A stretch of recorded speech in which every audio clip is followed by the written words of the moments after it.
तो इस वक्त बड़ी खबर आ रही है तेलंगाना से। तेलंगाना के वज़ीर आला का सरकारी मुलाजमीन को तोहफा। सरकारी मुलाजमीन की तनख्वाह में 30% इजाफे का ऐलान। 1 अप्रैल 2021 से पीआरसी का निफाज।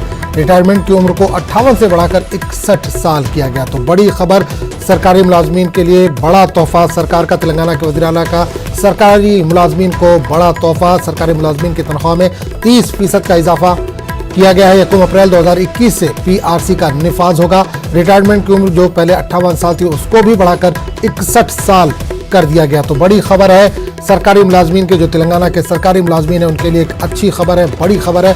तेलंगाना के वज़ीर आला का सरकारी मुलाजमीन को तोहफा। सरकारी मुलाजमीन की तनख्वाह में 30% इजाफे का ऐलान। 1 अप्रैल 2021 से पीआरसी का निफाज होगा। रिटायरमेंट की उम्र को 58 से बढ़ाकर 61 साल कर दिया गया।